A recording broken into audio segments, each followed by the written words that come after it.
You can offer me $1 billion, and my answer will still be no.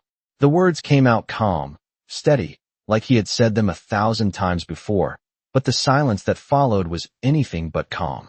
The woman standing in front of him blinked, her perfectly composed expression cracking for just a second, as if her mind refused to process what she had just heard. No one told Evelyn Carter no. Not in boardrooms, not in negotiations, not in life. And certainly not a man in a faded sanitation uniform, standing beside a dented garbage truck on a quiet suburban street at 6:12 in the morning. She looked him up and down, taking in the worn gloves, the scuffed boots, the tired eyes that somehow didn't look defeated. I don't think you understand what I'm offering, she said, her voice controlled but sharper now. The man didn't flinch. He adjusted the cap on his head and glanced briefly toward the small house behind him, a modest single story with peeling paint and a crooked mailbox. No, ma'am, he replied quietly. I understand it perfectly. A garbage truck engine idled beside them, humming low, the only sound filling the tension. A neighbor across the street slowed their morning jog, pretending not to stare. This wasn't the kind of scene you expected to see in a neighborhood like this. A billionaire in a tailored coat, standing face to face with a garbage man who had just turned down more money than most people could imagine. Evelyn crossed her arms, her heels clicking softly against the pavement as she stepped closer. Then explain it to me, she said. Because from where I stand, this doesn't make any sense. The man met her gaze for the first time, really met it, and there was something in his eyes that made her pause, something unshaken, something grounded. Some things, he said slowly, aren't for sale. The words landed heavier than she expected. For a brief moment, she didn't have a response. That had never happened before. Not in 20 years of building an empire from nothing. Not after negotiating billion-dollar deals across glass towers and private jets. Yet here she was, standing on cracked pavement, being told no by a man who made less in a year than she probably spent on a single weekend. Everyone has a price, she said finally, her voice quieter now, but more deliberate. You just haven't heard the right number yet. He gave a small, almost tired smile, shaking his head. It's not about the number. He turned slightly, as if ready to get back to work, but Evelyn stepped forward again, blocking him. Then what is it about, she pressed. And that's when everything shifted. He looked back at the house again, this time longer, his expression softening just enough to reveal something deeper beneath the surface. Something personal. Something guarded. It's about her, he said. Evelyn followed his gaze, her eyes narrowing slightly as she noticed a small figure standing behind the curtain in the front window. A child. Watching. Waiting. And suddenly, for the first time since she arrived, Evelyn Carter realized this wasn't just a negotiation. And whatever truth this man was holding on to was something she wasn't prepared for. The little girl did not move from the window, her small hands pressed against the glass as if she was afraid that if she let go, everything outside would disappear, and for a brief second, the man's entire posture changed, his shoulders tightening, his voice lowering, like every word now carried weight beyond the conversation. You should go, he said quietly, not looking at Evelyn this time. This is not your place. Evelyn did not move. She had faced down board members twice her age, competitors worth billions, politicians who tried to outmaneuver her, and she had never stepped back, not once. Not for anyone. Yet something about the way he said it, not aggressive, not defensive, just certain, made her hesitate. Her name, Evelyn said, her eyes still fixed on the girl behind the curtain. What is her name? The man exhaled slowly, like he had not planned to answer that. Lily, he said after a moment. The name hung in the air, soft, simple, but it changed the atmosphere instantly. Evelyn nodded slightly, processing, calculating, adjusting. Lily deserves more than this, she said, gesturing subtly toward the house, the worn paint, the uneven driveway, the old truck rumbling beside them. I can give her everything. Education, security, a future that you cannot provide from here. The words were not cruel. They were factual, delivered the way she had always spoken, direct, efficient, undeniable. But the man's jaw tightened just slightly. You think this is nothing? He asked, finally turning back to her, his voice still calm, but carrying a quiet edge. You think because I collect trash for a living, I cannot give her a future? Evelyn held his gaze. I think you are limiting her, she replied. And I think you know that. or you would not hesitate when I made the offer. That hit something. A flicker passed through his eyes, quick but real. He did not respond right away. Instead, he glanced back at the window again. Lily had not moved. Still watching. Always watching. You said $1 billion, he finally said, his tone more measured now. Why? Evelyn took a step closer, lowering her voice, as if what she was about to say was not meant for the street, not meant for anyone else. Because she matters, she said. More than you realize. The answer did not land the way she expected. Instead of curiosity, instead of interest, it sparked something else. Suspicion. You do not even know her, he said. I know enough, Evelyn replied. And now there was something different in her voice too. Something less controlled. Something almost personal. The man studied her, really studied her this time, as if trying to find the truth hidden behind her polished exterior. No, he said slowly, shaking his head. You are not telling me something. Evelyn did not deny it. She did not confirm it either. She just looked at him, steady, unwavering. Some opportunities only come once, she said. You can walk away right now, go back to your route, keep things exactly the way they are, or you can hear the truth and decide with all the facts. The engine of the garbage truck growled louder, the driver inside glancing impatiently at the delay. Tom was moving, whether he liked it or not. The man looked at Lily one more time, then back at Evelyn, his expression shifting, not softer, not weaker, but heavier, like he understood that whatever came next would change everything. Say it, he said. Evelyn took a breath, just one, but it was the first time she had looked even slightly uncertain since she arrived. And then she spoke. Lily is not who you think she is. And in that moment, the world seemed to stop. What does that mean? His voice came out sharper than before, the calm finally cracking, just enough to reveal the pressure underneath, and for the first time since she arrived, Evelyn did not answer immediately, her eyes drifting toward the house again, toward the small silhouette behind the curtain, as if she was choosing her words carefully, something she almost never had to do. It means, she said slowly, that Lily's life did not start here, and it was never meant to stay here. The man's expression hardened instantly. Stop talking in circles, he said. Say what you came here to say. The garbage truck engine revved again, louder now, the driver leaning out slightly, clearly frustrated, but the man did not move, his entire focus locked onto Evelyn. She took a small step closer, lowering her voice even more. 7 years ago, she began. A private hospital in Boston handled a case that never made it into public records. The man frowned, confusion mixing with irritation. I do not care about some hospital, he said. You will. Her eyes met his again, steady, unblinking. Because that was the night Lily was born. The air shifted. It was subtle, but undeniable. His body stilled, like something inside him had just been pulled tight. You are wrong, he said immediately, too quickly. I was there. Evelyn nodded slightly, as if she expected that answer. Yes, she said. You were there. But not for what you think. That landed harder. He took a step forward now, closing the distance between them. Watch your words, he said quietly. You do not know anything about that night. Evelyn did not back away.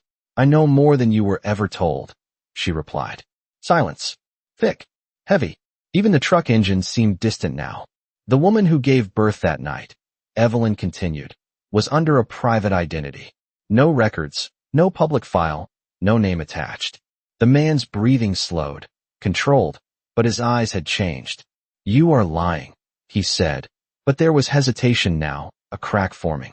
Am I? Evelyn asked softly. Then ask yourself this. Why were you the only person allowed to stay in that room? Why did they move you to a different wing right after? Why were there no official documents signed in front of you? Each question hit like a quiet echo of something buried. Something he had never fully understood, but had never questioned deeply enough. His jaw tightened. Because there were complications, he said, but it sounded less certain now. Because they said. It was urgent. Evelyn tilted her head slightly. And you believe that? He did not answer. He could not. Because part of him had always known something felt off. The rushed paperwork. The nurses who avoided eye contact. The doctor who never gave a straight answer. He had pushed it aside. He had to. He had a newborn in his arms, and no room for doubt. Why are you telling me this now? He asked finally, his voice lower, heavier. Evelyn's expression softened, just slightly, the first real emotion breaking through her composed exterior. Because the truth has been buried long enough, she said. And because Lily, she paused, glancing toward the window again, where the little girl still stood, watching everything unfold, was never supposed to grow up not knowing who she really is. The man shook his head slowly, stepping back as if the ground beneath him had shifted. No, he said. No, that is not possible. Evelyn took a breath. Lily, she said, her voice almost a whisper now, is the daughter of someone you have heard of. Someone who built everything you see in front of you. He froze. Completely. What are you saying? He asked. And Evelyn finally said the name. And the moment she did, his entire world cracked open. Evelyn Carter. The name hit him like a sudden drop in temperature, sharp and disorienting. Because he knew that name. Everyone did. It was on buildings, on news channels, on billion-dollar headlines. And yet hearing it now, in this context, twisted something deep inside his chest. He stared at her, his mind trying to catch up. That is you, he said slowly, confusion turning into disbelief. You are saying Lily is yours? Evelyn did not answer right away, and that silence said more than anything else could. His eyes widened slightly, then narrowed, searching her face for any sign of deception. No, he said, shaking his head, stepping back again. No, that is not possible. I was there. I held her. I signed the papers. His voice rose, not loud, but strained, like it was fighting to hold on to something that was slipping away. Evelyn finally spoke, her tone steady but no longer cold. You held her because they needed someone to, she said. You signed papers that were never meant to be permanent. Stop, he cut in, his voice firmer now. You do not get to rewrite my life with a story. The truck behind him let out a sharp hiss of air brakes, the driver clearly done waiting, but still he did not move. Evelyn stepped closer again, lowering her voice. I am not rewriting anything, she said. I am correcting what was hidden. He let out a short, disbelieving laugh, but there was no humor in it. Hidden, he repeated. Why would anyone hide something like that? Evelyn's expression shifted, something heavier settling in. Because at the time, she said, I was not supposed to have a child. The words hung there, loaded with implication. He frowned. That does not make sense. It does when you understand the situation, she replied. 7 years ago, my company was in the middle of the most critical acquisition in its history. Billions of dollars. Global attention. Investors watching every move. And I was not in a position where having a child would be accepted. He stared at her, trying to connect the pieces, but they did not fit. So what, he said. You just gave her away? Evelyn's jaw tightened slightly. It was not that simple, she said. There were legal pressures, image concerns, agreements that I could not break without destroying everything I had built. So you chose your company over your daughter, he said, the words coming out before he could stop them. That one landed. Evelyn flinched, just barely, but it was there. I chose survival, she said quietly. For both of us. He shook his head again, pacing now, a few steps forward, then back, his boots scraping against the pavement. And I am just supposed to believe that, he said. That one day, out of nowhere, you show up and tell me the child I have raised, the child who calls me dad, is suddenly not mine? Evelyn did not interrupt. She let him speak, let the emotion come through, because she knew this part mattered. Do you know what it took? He continued, his voice thickening slightly. Do you know what it is like to wake up every day, not knowing if you are doing enough, but doing it anyway, because she is counting on you? His eyes flicked to the window again. Lily was still there, still watching. You do not get to walk in here with money and a story and take that away. Silence. Fell again, heavier this time, because what he said was not something Evelyn could dismiss. Not with logic. Not with power. She took a slow breath. I am not trying to take her away, she said. Then why offer $1 billion? He shot back immediately. And that was the moment everything shifted again. Evelyn held his gaze, unflinching now, her voice steady but carrying something deeper than before. Because, she said, there are people who just found out she exists, and they are not asking for permission. The man froze. Completely. What do you mean? He asked. Evelyn's expression darkened slightly, not with fear, but with urgency. I mean, she said, if I do not step in, someone else will. And suddenly, this was no longer just about truth or money. It was about time running out. Who? The word came out low and immediate, his instincts shifting from confusion to protection in an instant, his body turning slightly toward the house without even realizing it, as if some invisible line had just been crossed. Evelyn noticed it. People who do not care about her the way you do, she said carefully. People who see her as leverage, as inheritance, as something that belongs in a different world. He stared at her, searching for exaggeration, for manipulation, for anything that sounded like a tactic, but her tone had changed. It was no longer persuasive, it was urgent. You expect me to believe that suddenly there are people coming after a 7-year-old girl? He asked.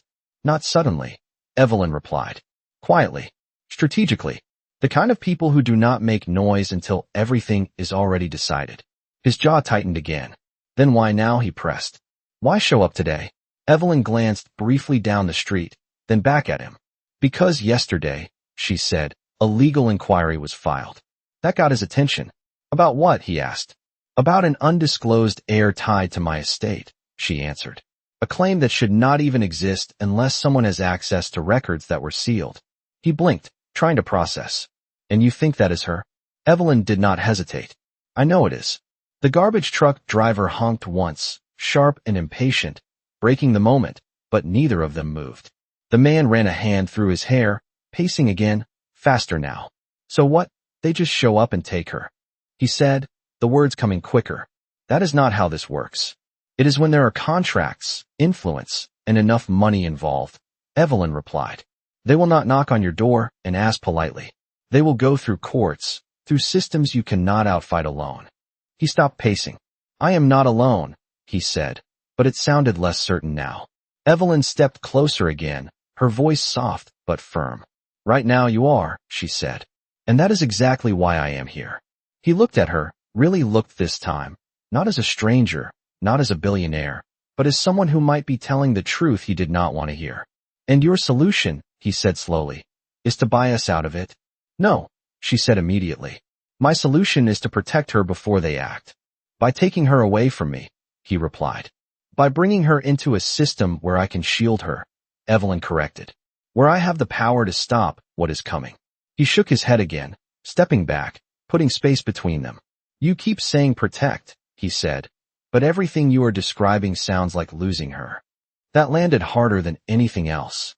Evelyn did not respond right away. For the first time, she looked conflicted, not in control, not certain. There may not be a version of this where nothing changes, she said quietly. But there is a version where she is safe. He looked back at the house again. The curtain moved slightly. Lily was still there, but now her face was more visible, her eyes wide, confused, sensing that something was wrong even if she could not understand it. His expression softened instantly, just for a second, then hardened again as he turned back. You should have come sooner, he said. Evelyn's eyes flickered. I could not, she admitted. Not until I knew they were moving. He let out a slow breath, the weight of everything pressing down at once. And how much time do we have? He asked. Evelyn held his gaze. And this time there was no hesitation, no calculation, just truth. Less than 48 hours. The number hit like a clock starting in his head, loud and relentless. He looked at the truck, at the street, at the life he had built piece by piece, then back at the window where Lily stood waiting, and for the first time, the choice in front of him did not feel like a choice at all. Then we do this my way, he said suddenly. Evelyn blinked. Your way? He nodded once, firm now, something shifting inside him. If anyone is coming for her, he said, they are not going to find her where they expect. Evelyn's expression changed instantly. What are you planning? She asked. He looked at her, steady, determined. The one thing you did not think I would do. A beat passed. I am going to disappear. That is not a plan, Evelyn said immediately, her voice tightening as she took a step forward. That is exactly what they will anticipate. No, he replied, already moving toward the truck, already thinking 3 steps ahead. What they anticipate is someone who plays by their rules. He reached for the side of the garbage truck, grabbing his jacket, his movements suddenly faster, more deliberate, like a switch had flipped inside him. Evelyn followed closely. You disappear, you lose control, she said. You lose visibility, access, protection. You will not even know who is looking for you. Good, he shot back. Because I do not want them to know where to start. The driver inside the truck leaned out again. You coming or not? He called. The man turned briefly. Take the rest of the route without me, he said. Tell them I had an emergency. The driver hesitated, then nodded, sensing something serious, and pulled away, the truck rumbling down the street, leaving behind a silence that felt heavier than before. Evelyn watched it go, then turned back to him. You are making this harder than it needs to be, she said. No, he replied, heading toward the house now, his pace quickening. I am making sure she stays with me. Evelyn followed him up the short walkway. And then what? She pressed. You run? For how long? A week? A month? You think they will just stop? He stopped at the door, his hand hovering near the handle, then turned to face her again. I think, he said, that you are not telling me everything. That stopped her. Completely. What do you mean? She asked. His eyes locked onto hers, sharper now, clearer. You came here with a number, he said. $8 billion. That is not protection. That is urgency. That is desperation. Evelyn did not respond. So either, he continued, the people you are talking about are more dangerous than you are admitting, or you are not just trying to protect her. Silence. Real silence this time. Evelyn's expression shifted, something cracking beneath the surface she had held together since she arrived. There is more, she said quietly. Then say it, he replied. She hesitated, and that hesitation said everything. Evelyn, he pressed, his voice lower now. If I am going to trust you with anything, you do not get to hold pieces back. She took a breath, longer this time, like she was stepping into something she had avoided for years. The inquiry that was filed, she said, it was not just about identifying an heir. He waited. It included a request, she continued, to establish immediate guardianship. His expression hardened instantly. Guardianship? Yes, she said. Which means if they succeed, they do not just find her, they gain legal control over her. The words hit harder than anything before. Over my daughter, he said, his voice dropping, almost a whisper now, but filled with something deeper, something dangerous in its intensity. Evelyn nodded once. That is why I came in person, she said. Because if we lose time, this stops being a conversation. He turned away from her, finally opening the door, stepping inside. Lily, he called, his voice softening immediately. Small footsteps approached, quick, light, and then she appeared, standing in the hallway, her eyes moving between him and Evelyn. Daddy, she said quietly, what is happening? He knelt down in front of her, his hands gently resting on her shoulders. Hey, he said, forcing a small smile. We are going on a little trip, okay? She tilted her head slightly. Right now? Yes, he said. Right now. Evelyn stood in the doorway, watching, something in her expression shifting again, something almost unfamiliar, something human. You do not have time to pack everything, she said carefully. Just essentials. He nodded without looking at her. I know. Lily looked at him, then at Evelyn again. Who is she? She asked. He hesitated. Just for a second. And in that second, everything changed again. Because for the first time, he did not have a simple answer. And before he could say anything, Evelyn stepped forward slightly and spoke. I am someone who has been looking for you for a very long time. Lily blinked, confused. The man slowly stood, turning to face Evelyn again, his eyes filled with a new realization, something deeper than suspicion now. You are not just here to help, he said. Evelyn did not deny it. And that was when he understood. This was never just about protection. It was about a truth that was about to take Lily away from him in a way no amount of running could stop.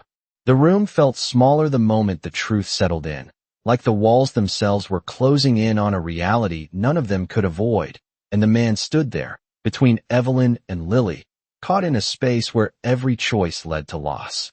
You need to leave, he said suddenly, his voice firm again, sharper than before, as if drawing a line that had not existed until now. Evelyn did not move. I am not leaving without her, she replied, calm but unyielding. Lily looked between them, her small hands gripping the edge of her shirt. Daddy, why are you both talking like that? She asked, her voice quiet, uncertain. The man immediately softened, turning toward her, kneeling again, his entire tone shifting. Hey, he said gently, it is okay. Nothing is wrong. But the words did not land the way they used to. Lily studied his face, searching for something she always trusted, something that now felt slightly different. You are not telling me the truth, she said. That hit harder than anything Evelyn had said. He froze for a second, then forced a small smile. I am trying to protect you, he said. Lily frowned slightly. From what? Silence. Evelyn stepped forward just enough to be heard clearly. From people who might try to take you somewhere you do not want to go, she said softly. Lily looked at her, confused but curious. Why would anyone do that, she asked. Evelyn hesitated, and for the first time, her voice carried something fragile. Because you are important, she said. Lily blinked. I am just me, she replied. The simplicity of it hung in the air, cutting through everything else. The man closed his eyes briefly, then stood up again, turning back to Evelyn. You see, he said quietly. She does not need any of this. Evelyn shook her head. She does not need it, she agreed. But it is already coming. He stepped closer to her now, his voice low, controlled, but filled with intensity. Then help me stop it without taking her away, he said. Help me keep her life the way it is. Evelyn looked at him, really looked this time, and something shifted again, something deeper than strategy, deeper than control. There is no version of this where nothing changes, she said. But there might be a version where she does not lose you. He paused. That was new. What does that mean, he asked. Evelyn took a breath. It means, she said, if we do this together, I can fight them legally, publicly, with everything I have, but I need you to stop running. He shook his head immediately. And trust you, he asked. After everything you just told me? Yes, she said. Because whether you like it or not, I am the only one who can stand between her and what is coming. The tension in the room tightened again, stretching to a breaking point. Lily stepped closer to him, gently taking his hand. Daddy, she said quietly, are we really going somewhere? He looked down at her, his expression softening instantly, but behind it, there was conflict, real and heavy. He did not answer right away, because now, for the first time, leaving might not be the safest option, and staying might not be either. A sudden sound cut through the moment. A car door outside. Then another. Evelyn's head turned instantly toward the window. They are early, she said under her breath. The man's entire body tensed. Who? He asked, already knowing the answer. Evelyn did not look at him. The people I told you about, she said. They do not wait. Lily tightened her grip on his hand. Daddy. He looked at the door, then at Evelyn, then back at Lily, and in that split second, the decision he had to make became real. Immediate. Unavoidable. We are out of time, Evelyn said. And just as the first knock hit the front door, firm and official, everything changed. The knock echoed again, louder this time, controlled but unmistakably authoritative, and the man did not move right away. His eyes locked on the door, as if staring at it could somehow slow down what was already unfolding, while Lily's small hand tightened around his fingers, her silent question hanging in the air. Do not open it. Yet, Evelyn said quickly, stepping closer, her voice low but urgent. We need to think. There is no time to think, he replied, his tone steady but tense. If I do not answer, they will not just walk away. Another knock followed, sharper, followed by a voice from outside. This is a legal matter. We need you to open the door. Lily flinched slightly, her eyes widening. Daddy, she whispered. He knelt down again, bringing himself to her level, his voice soft but firm. Listen to me, he said, holding her shoulders gently.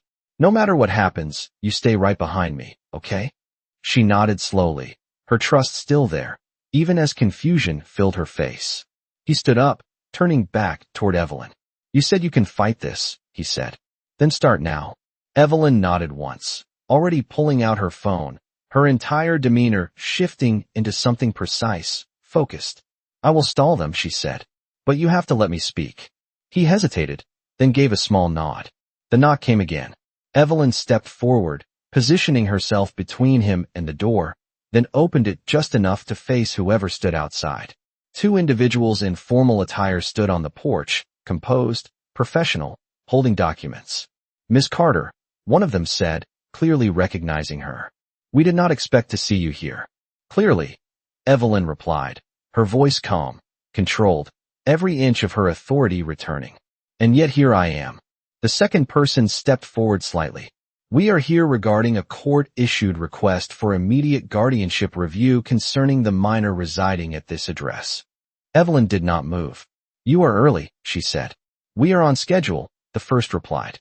Then your schedule is incorrect, Evelyn said, her tone sharpening just enough. Because any action taken before proper representation is present will be contested and invalidated. The two exchanged a brief glance. We have legal clearance, the second said. And I have legal power that outranks your clearance, Evelyn responded without hesitation. Behind her, the man watched, his eyes shifting between the door and Lily, his mind racing, calculating every possible outcome. You have no right to remove her without due process, Evelyn continued. And I assure you, if you attempt to do so, this becomes a public case within the hour. The tension on the porch tightened. We are not here to remove her by force, the first person said carefully. We are here to initiate transfer procedures. Denied, Evelyn said immediately. Until I review every document you are holding. Silence. Then the second person extended a folder. You can review it, they said. Evelyn took it without hesitation, flipping it open, her eyes scanning quickly, efficiently, and then something changed. Just slightly. Just enough. The man saw it. What is it? He asked from behind her. Evelyn did not answer right away. She turned one page, then another, and then she stopped. Her expression hardened in a way it had not before. This is not just a request, she said quietly. This is already approved. The words landed like a final warning. The man stepped closer. What does that mean? He asked. Evelyn looked at him, her voice lower now, heavier. It means, she said, they do not need your permission anymore. Lily's grip on his hand tightened again. The people outside stood still, waiting, confident. And for the first time since this began, even Evelyn Carter looked like she was one step behind. The silence after Evelyn's words felt heavier than everything that had come before, like the final piece had fallen into place, and there was no more room for denial, no more time for hesitation, and the man stood there, frozen for just a fraction of a second before something inside him settled. Not panic, not fear, but clarity. No, he said quietly, and this time it was not directed at Evelyn, not even at the people standing on the porch. It was directed at the situation itself, at the idea that a signature on paper could define what he had built with Lily over 7 years. He stepped forward, placing himself fully between the doorway and the two officials, his posture steady, grounded. You can have your documents, he said, his voice calm but firm. But you do not get to decide who her father is. The two exchanged a glance, maintaining their composure. Sir, this is not a matter of opinion, one of them replied. It is a matter of legal authority. Then your law is incomplete, he answered, without raising his voice. Behind him, Lily held on to his shirt, her small presence anchoring him in a way nothing else could. Evelyn watched him closely, something shifting in her expression again, something deeper, something she had not allowed herself to feel until now. Wait, she said suddenly, stepping forward again, her tone cutting through the moment. Both officials turned to her. You are right, she said, holding the folder tightly. This document grants you authority, but only under the assumption that there is no existing guardian contesting it with equal or greater standing. The man looked at her, confused. What are you saying? He asked. Evelyn turned to him, her eyes steady, but softer than before. I am saying, she said, you are not alone anymore. The officials frowned slightly. Ms. Carter, unless you are formally declaring, I am, she cut in, her voice clear, unwavering. Effective immediately, I am filing a joint guardianship claim. Silence. Real silence. Even the heir seemed to pause. You cannot do that retroactively, one of them said. I can when I am the biological parent listed in sealed records that your filing just acknowledged, Evelyn replied. Which means this case is no longer uncontested. The shift was instant. The confidence on the porch wavered, just slightly, but enough. This will delay proceedings, the second person said carefully. Yes, Evelyn replied. And that is exactly what I want. The man stared at her, trying to process what she had just done. Why? He asked quietly. Evelyn met his gaze, and for the first time since she arrived, there was no strategy in her eyes, no calculation, just honesty. Because, she said, I spent 7 years making a decision I thought was right, and I am not going to spend another 7 regretting it. The words landed, not as a negotiation, but as a choice. A human one. The officials slowly lowered their documents. We will report this, one of them said. Do that, Evelyn replied. And tell them the situation has changed. They hesitated, then stepped back, retreating from the porch, the tension easing just enough to breathe again. The door closed. Silence filled the room once more, but it was different now, not suffocating, not uncertain, but quiet in a way that allowed something new to exist. The man looked at Evelyn, then down at Lily, who was still holding on to him, her eyes moving between them. "So what happens now?" she asked softly. He exhaled slowly, then knelt beside her again, his voice gentle. "Now," he said, "we figure things out together." Evelyn stepped closer, not too close, giving space, but no longer distant. "If you let me," she added. The man studied her for a moment, the weight of everything still there, but something else too, something like understanding. "We will take it one step at a time," he said. Evelyn nodded. "One step at a time." Lily looked at both of them, then smiled, small but real, the kind of smile that did not care about documents or billion-dollar decisions, just presence. And in that moment, everything that mattered was simple again. Not perfect, not easy, but real. Sometimes, the truth does not break a family. It reveals what it was all along. So if you were in his place, would you have walked away for $1 billion, or fought to hold on to what cannot be replaced? If this story made you feel something, stay with us, because the next story might change the way you see everything.